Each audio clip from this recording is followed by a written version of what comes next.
Dr. Ryan Ruckel. It is my privilege to welcome you to the 2017-2018 Honors Institute Faculty Lecture Series. This is a series that was begun some years ago here by faculty who are present with us today even, and has now become part of the Honors Institute, and we eagerly look forward to each one of these. This particular lecture is especially special. We are very pleased to be recognizing Ms. Cheri Alder, who has been chosen as the Pearl River Community College Humanities Educator of the Year. Woohoo!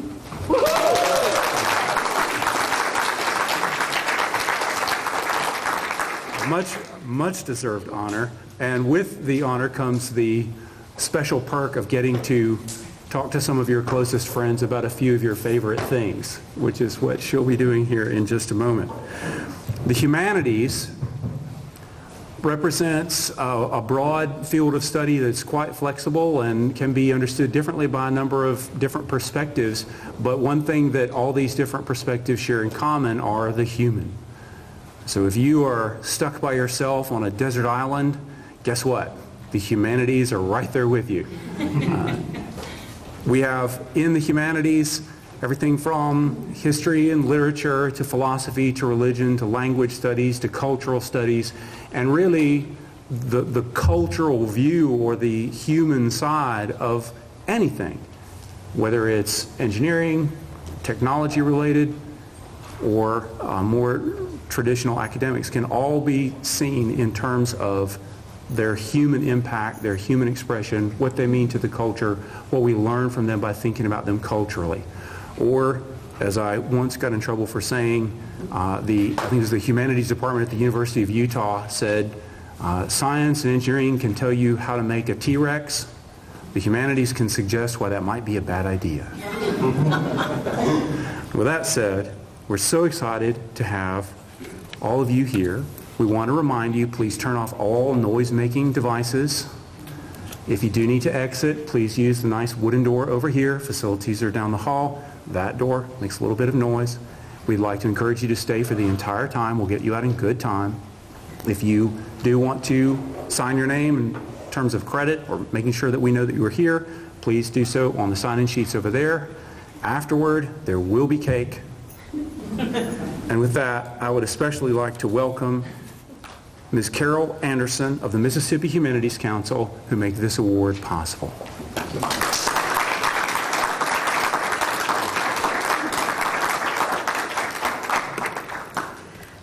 The Mississippi Humanities Council is pleased to honor Cheri Alder for her outstanding teaching and scholarship here at Pearl River Community College.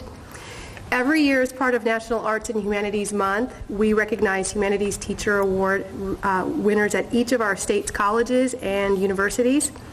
And as part of this award, we ask that the winner present a lecture on a humanities-related subject, a public lecture. And they receive a cash award and a ticket to our annual awards dinner, which this year will be held February 16th in Jackson, where they're publicly recognized for their achievement. At the Humanities Council, we believe that it's very important to recognize the excellence of teachers while also encouraging them as scholars. The purpose of the lectures, and this lecture and others happening around the state, is to bring the insights of the humanities scholars in our state to a larger public. The idea of enabling and encouraging humanities scholars to bring their work to their larger communities has always been an important part of the mission of the Mississippi Humanities Council, where our tagline is, "The humanities are for everyone." The Council is an independent, nonprofit organization. We are supported by the National Endowment for the Humanities with a grant, and also by grants and donations from a smaller number of private foundations, corporations, and individuals. And we, in turn, use those funds to support public humanities programs across the state. The goal of our grants is to create opportunities for Mississippians to learn about themselves and the larger world around them, and to enrich communities with civil conversations about our history and our culture. And we would love to have you all join us in this work, or at least become aware of what we do. Our website is mshumanities.org, and we're on Facebook and Twitter. Thank you.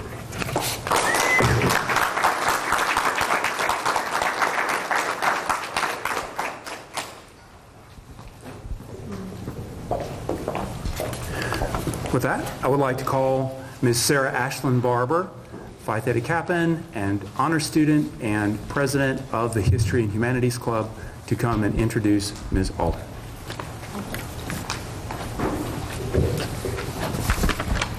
Hello, everyone. Hello. Ms. Cheri Alder is an instructor of history and geography at Pearl River Community College, Forrest County Center. She received a bachelor's degree in liberal arts from Southeastern Louisiana University, then continued there to get a master's degree in history. While at Southeastern, she received the prestigious Presidential Award, which earned her an assistantship at the University of Southern Mississippi, studying for a PhD in history. She has been active in Phi Alpha Theta, which is the History Honor Society, and currently serves as the faculty advisor for both the Histories and Humanities Club and Travel Club at PRCC. She is a teacher first, an enthusiast of all things history and geography, world traveler in training, a museum geek, and an inveterate adventurer with a bucket list that is 11 pages long. Ladies and gentlemen, Ms. Cheri Alder.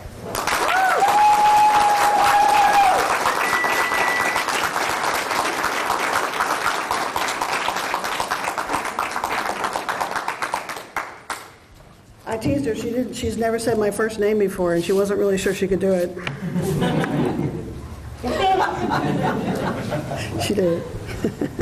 Thank you so much for being here. I appreciate you being here. I appreciate the Mississippi Humanities Council. I appreciate this award. Those of you who are on the nominating committee, thank you for your faith in me. This is a lecture that's been a very long time in training. When I was a child, we had a coffee table book on our coffee table. It was a book about art. That book was labeled something along the lines of the 50 most important paintings in European history. And I read that book every time I got bored, which meant I read it about 1,000 times. But inside that book were paintings like these. I remember these two from that book in particular, The Blue Boy there by Thomas Gainsborough, who's a painter from England, and then here's George Seurat's Afternoon in the Park. There'd be big plates, full color plates on the one side, and on the back side would tell you a little bit about the artist and a little bit about the piece itself. I read this book over and over, and I credit that book a lot with my subsequent interest in art. I am a museum geek. I do try to go to museums. I've seen the Blue Boy in person. It's interesting to me that both of these European paintings are now in the United States. This one's in California. This one's at the Art Institute of Chicago. But I also credit that book when I was 9 years old with this lecture. Because there was something else in this book, in the introduction. I never read the introduction, it was big old long words. I was only 9. But the introduction had photographs in it, and this is the one that captured my attention. I can't tell you how many times I pored over this photograph. What is this? The caption on the photograph read, Louvre Museum, Paris, France, 1940. That didn't mean anything to me. I'm only 9 years old. So I did whatever a 9-year-old would do when they didn't understand something. I asked my mother. My mother, who was walking quickly through the room one day, I asked her what this was. She says, well, that was during World War II. And this museum was trying to protect the painting from being destroyed, the paintings in the museum and the sculptures in the museums. And I asked my mother, I said, well, why does it look like that? Where are the paintings? Why did they take them out of the frames? Why are the frames stacked up like that and in disarray? Why is there litter on the floor? What happened? And my mother said something I'll never forget. She said to me, oh, honey, the Nazis were coming. And then my mother walked out of the room, leaving me standing there thinking to myself, what does that mean? I'm 9 years old. That means nothing to me. Is this all I need to know? But you know what? In the decades since then, discovered that that is all you need to know. It's World War II. This is Paris, France, center of the art world. And the Nazis are coming. I'm going to argue in this lecture, I said this to the honors class just a while ago, that the Nazis were the world's greatest thieves. The Nazis during the reign of the Third Reich stole hundreds of thousands, even millions of paintings and prints and drawings and sculpture and furniture and religious artifacts and musical instruments and rare books and manuscripts and all means of cultural objects. And all this starts with that guy. If you're not familiar with Hitler, I call him in history classes the most evil, well, the most famous man. Maybe not the most evil. The most famous man of the 20th century. I don't know if you know this or not, this man most closely associated with Germany. He was actually not from Germany, right? He was from Austria, and he never wanted to go into politics. He actually, more than anything else, wanted to be a painter. Did you know that? He was an artist. In fact, he tried to get into the fine arts school in Austria, in Vienna, one of the best art schools in all the world, and they turned him down because he wasn't talented enough. He did mostly architectural drawings like these and landscapes, very few people, mostly structural drawings like these. And when he didn't get into art school, he moved to Germany and eventually became a politician. But when Hitler came to power in Germany in the early 1930s, he never lost his love of art. He's going to be an art collector for the entire rest of his life. And of course, when you're the leader of one of the greatest nations of the world, you have the ability to decide what kind of art you like and what kind of art you don't like. And so Hitler liked a certain kind of art. And there was a very certain kind of art he did not like. He preferred art to be pure. That was the word he used. He preferred art to be realistic, naturalistic, to be upbeat. What he did not like was some of the new art that was coming out of Germany in the 1920s and 30s. Degenerate art, he called it. Like this one over here by Kandinsky. That's not art, it's just lines on a canvas. It doesn't actually look like anything. Hitler was against that kind of art. This is a Picasso right here. This is the acrobat and the young Harlequin. This is a Picasso. This is not art, said Hitler. Look at it. The colors are wrong and the characters are washed out and they're depressed. And what is going on with the man's arm on the left-hand side? It just like fades into nothing. That's not art. That's degenerate. And of course, it didn't help that some of these artists were Jewish. And Hitler ordered a purge of all degenerate art from German museums. Works by Matisse and Van Gogh and Picasso and Kandinsky and Klimt and Nolde and names that you would know if you take an art appreciation class. He would walk into a museum across Germany, and go into the rooms and say, I like that, keep that, but I don't like that, get rid of it, get rid of it, get rid of it.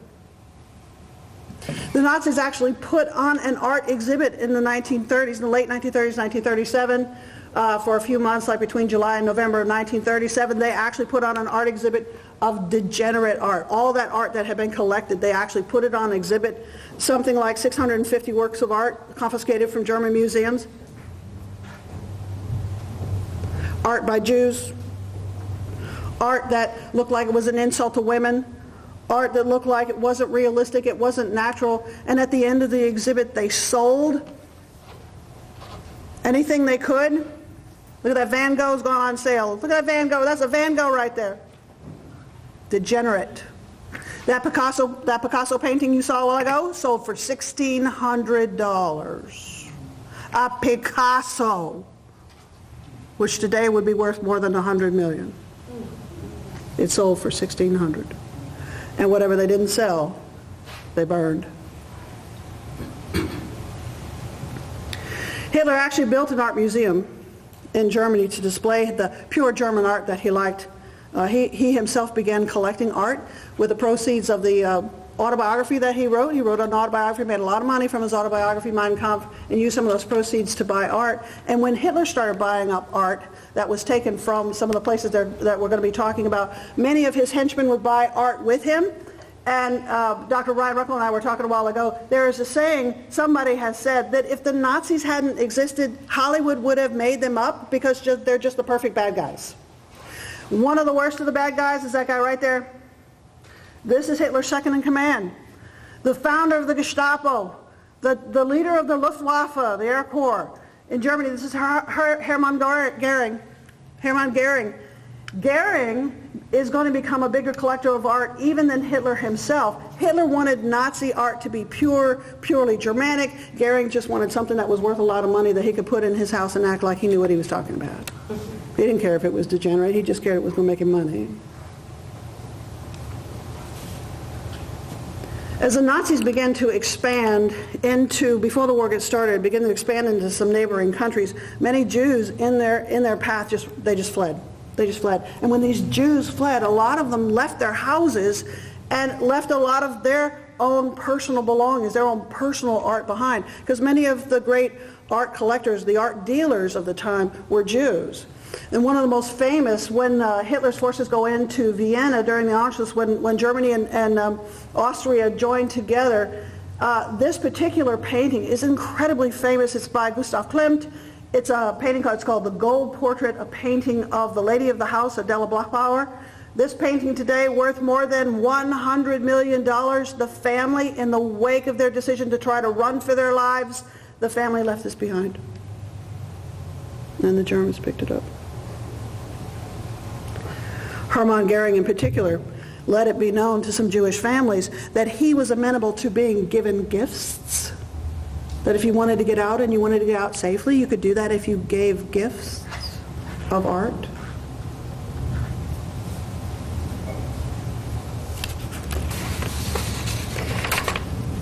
As the Nazis moved through Europe, the plunder of European art was taken to whole new heights. Hitler creates a whole new bureaucracy to be able to pull it off. Hitler made a state visit to Italy to see his friend Benito Mussolini. So here's Hitler right here, and here's Mussolini. I think this is Himmler.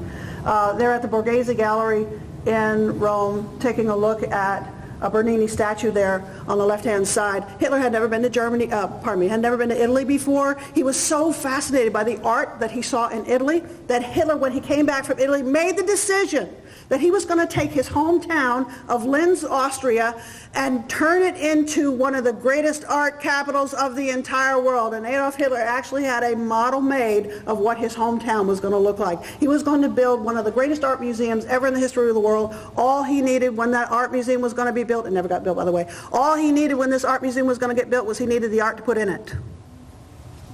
And that is the reason, part of the reason, for much of the looting that's going to go on. They're looting to gain art for the Führer Museum in Linz. If you know your way around history, you may even know that Hitler's henchmen actually, by the way, the organization that he established to collect this art was called the ERR, the ERR. They actually put together books for him of the art that they would gain for him as they marched, as the Nazi armies marched through Europe. This is a listing of books. They gave him a book every year of the major works of art that they were going to bring to him from the places that they marched through. You know your way around World War II. You know that the Germans, here's Germany here in the center, the Germans started World War II by marching into Poland, right there to the east. Now, Poland, you got to know, is a Slavic nation. And the Germans believed the Slavs to be an inferior culture. So when the Germans went into Poland, they went into the capital city of Warsaw, razed it to the ground. Didn't even bother to loot it, just burned it down. 100% destruction of the city of Warsaw. Then he went to the city of Krakow, which is a little closer to the German border. Krakow was a little bit more Germanized. And so when they went into Krakow, Hitler actually spared Krakow because it had a little bit of a German heritage. But some of the art that's going to come out of Krakow. A Da Vinci, lady with ermine. This one was looted by the Nazis out of Krakow. They found it in the house of the German governor of Krakow. This one is a Rembrandt. These two paintings have both been returned to their original owners, but there was a third piece, a Raphael, portrait of a young man. This piece, once again, today worth more than $100 million, has never been found. This is the most famous still missing work of art from the Nazi rampage through Europe. After Hitler's forces marched through Poland and the war got started for real in 1940, if you know your way around World War II, the Germans marched towards France. Now Paris is the art capital of Europe, and as the Germans marched towards Paris, the Louvre Museum in Paris in 1940 began to prepare. The art administrators packed up the museum, literally packed up the museum, leaving those very famous galleries with their parquet floor empty. There's your picture. It took almost 300 trucks. What they did was they put these works of art, not just paintings, but other pieces as well, they put them on trucks and they trucked all this art to castles around France, and this artwork will stay in castles around France for the rest of the war. Most of the stuff that was taken away from the Louvre is going to be returned after the war, most of it, but not all of it. The hardest piece to move in the Louvre Museum, if you've ever been to the Louvre Museum in Paris, one of the major pieces is, of course, the Winged Victory of Samothrace, which is right in the middle of the major stairway. It's this huge stairway right at the top. It's this heavy, this incredibly heavy Roman statue. And I didn't know this until I was there and was actually hearing about it. This is actually not one solid piece. This broke into literally 1,000 pieces in antiquity, and they couldn't figure out how they were going to move it without breaking it into its component pieces, and they had to do it very carefully. But they did it.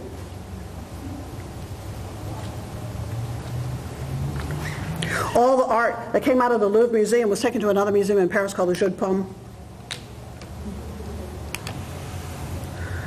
That's where it was all collected. Hermann Goering visited the Jeu de Paume at least 20 times during the course of the war.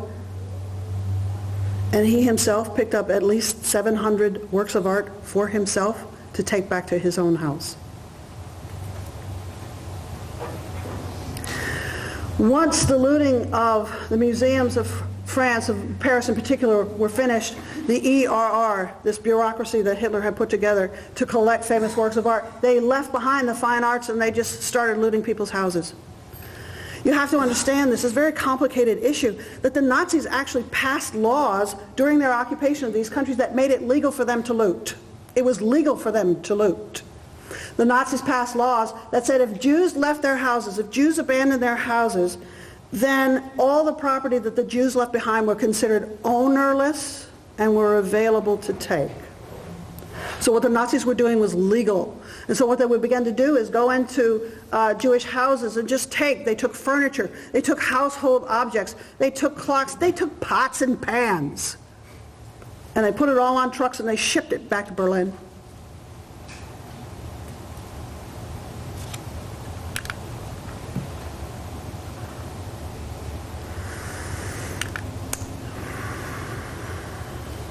By 1941, with most of Western Europe under his control, if you know your way around World War II, you know that once France was under his control and most of Western Europe was under his control, by 1941 Hitler's attention turned to the east. We talk about in history class, Hitler's going to make the mistake of his life when he marches into the Soviet Union. But moving eastward, the Nazis are going to go through Poland again, through the Ukraine here, and the Soviet Union. This is Slavic territory, and once again, Hitler believed that the Slavs were inferior. And because the Slavic race was inferior, Hitler intended to eliminate Slavic culture and reduce Poles, reduce Ukrainians, and the Russians. The Russians were not only Slavic, but they were also communists, so it was a double hit. The Jews were just to be exterminated, just outright. And as the Germans went into these Eastern European countries, in addition to confiscating art, the Germans just attempted to just erase the memory of the Jews in this region and to reduce the Slavs to a slave caste, truly. You have to understand the relationship between the Germans and the Russians. There was no love lost between these two people. When the Germans went into the Soviet Union, when they went into St. Petersburg, for example, which was called Leningrad during World War II, one of the great museums there, a place called the Hermitage, the Hermitage. The Hermitage is a museum. It has 4 times more art in it than the Louvre does. This is what it looks like now. This is what it looked like then.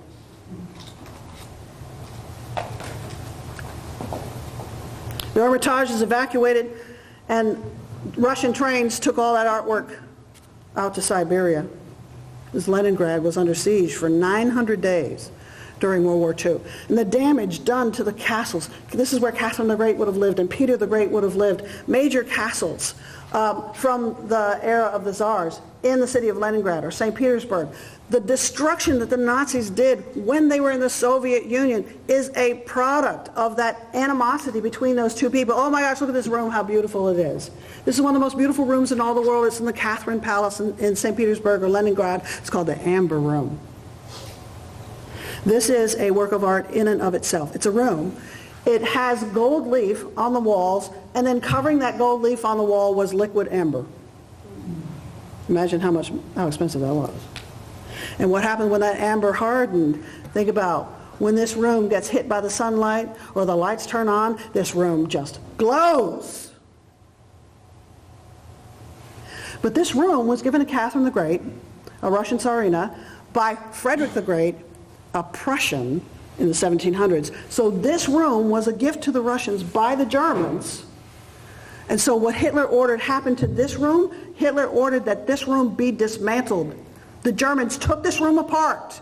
They took the panels down, they put the panels on the train, and they stripped this room. By the way, we never saw that room ever again. This is a reconstruction of what the room looked like. And it's there today. This is Peter the Great's home, Peter Hof, as it was called. Look at the fountains in the front.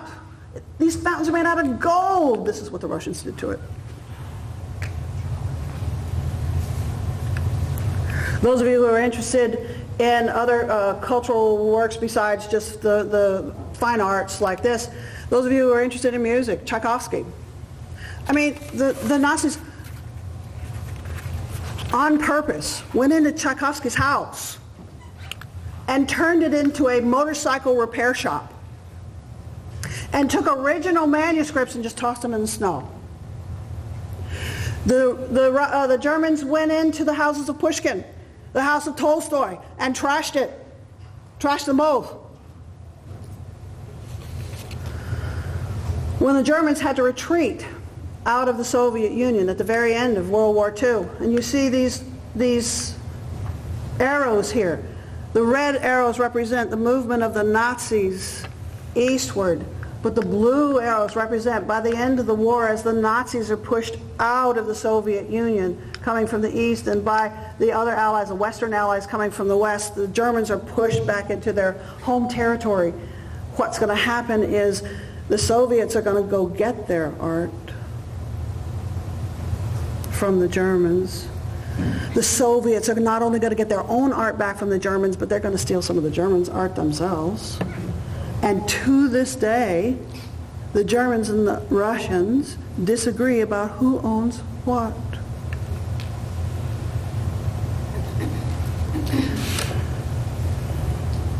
By the end of the war, the Soviets had seized everything they could from the Germans.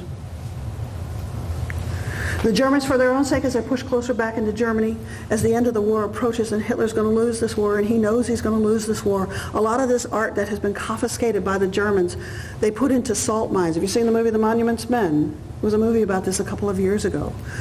The Germans put that art into salt mines to keep it preserved and to keep it safe.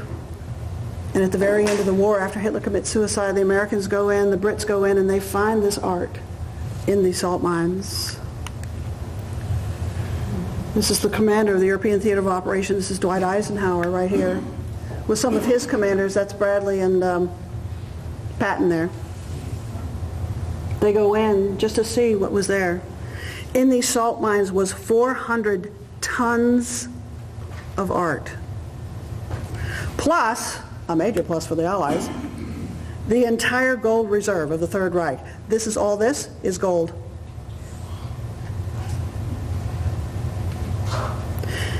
It's estimated that Nazi Germany looted 1/5 of Europe's art during the Second World War. 1/5.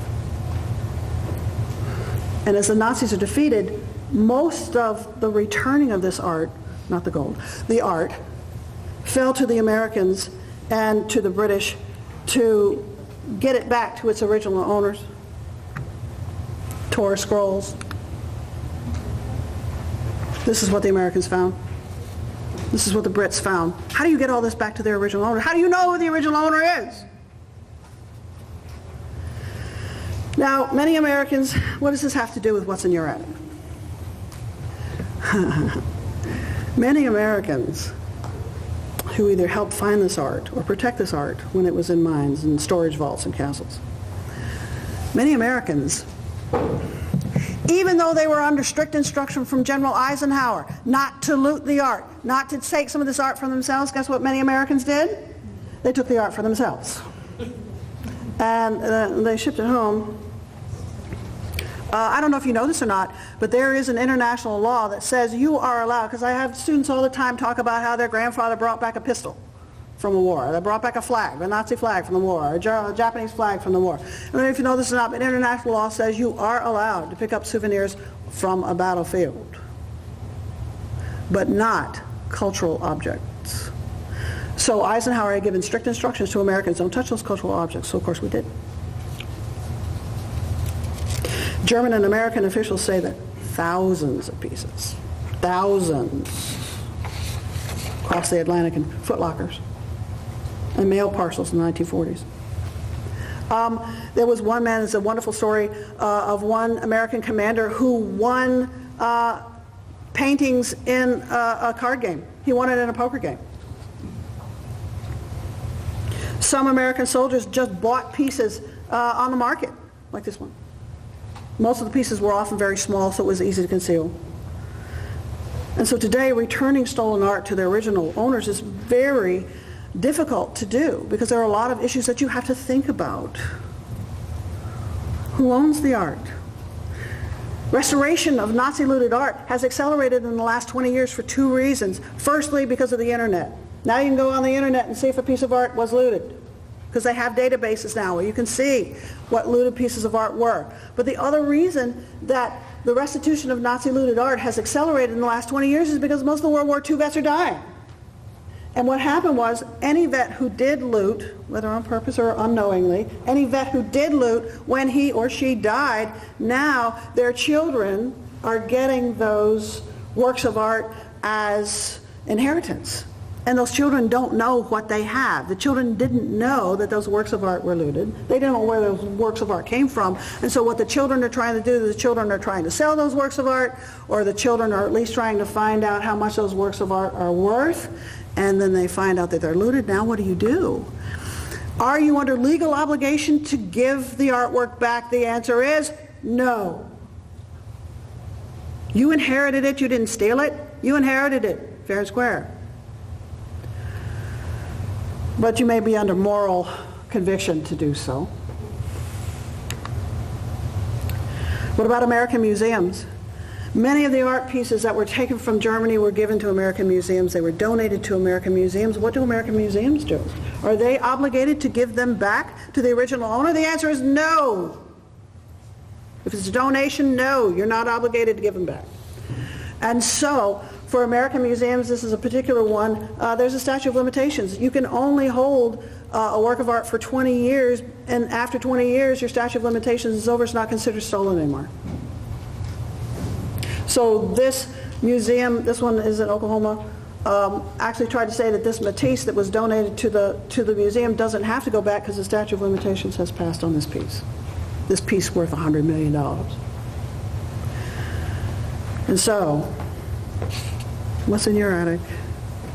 Maybe you can be like the man from Texas who was a washing machine repairman who was interested in World War II, who had gone online and looked at this database, which is the #1 database for lost art.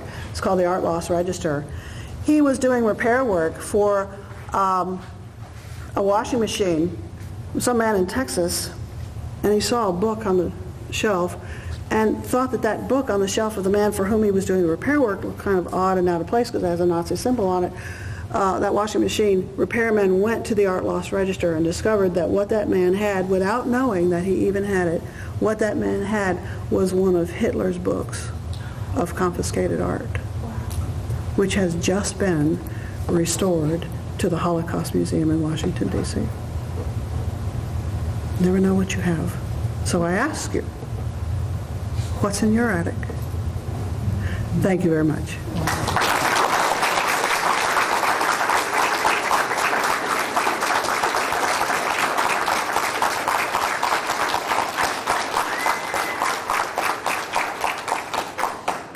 Does anyone have any questions for Ms. Alder?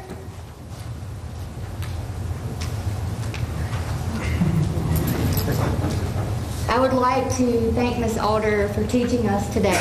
There is no question as to why so many of you are beating down the doors to take her classes. Ms. Alder, we're very proud of you, and you've done a great job. Let's give her one more round of applause.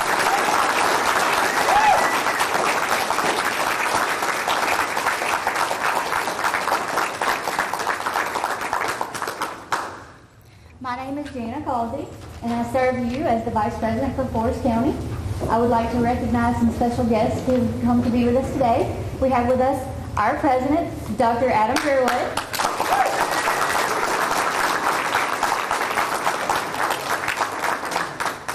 We also have with us our Vice President for Poplarville and Instruction, Dr. Martha Smith.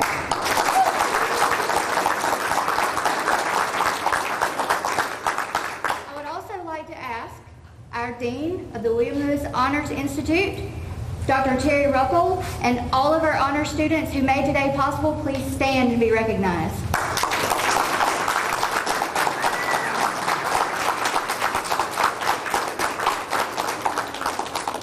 I would also like to inform you that Ms. Cheri Alder is also the sponsor for the History and Humanities Club. They take all kind of fun trips, and you can have a taste of all the fun things that they do and they discuss. So I would like to encourage you, if you're a Pearl River Community College student, to get involved in that organization. As you can see, Ms. Alder is just a wonderful teacher and sponsor for that organization. With that, I would like to invite all of you to join us in a reception honoring Ms. Cheri Alder, and also I want to thank Ms. Carol Anderson for coming to be with us today and please tell the Humanities Council how much we appreciate them for making this possible for us to recognize such an awesome instructor. So please join us for that reception. So there will be cake and punch in the back, and you can have an opportunity for some one-on-one time with Ms. Alder, our president, our vice president, anyone that you would like to talk to. Thank you all for coming today.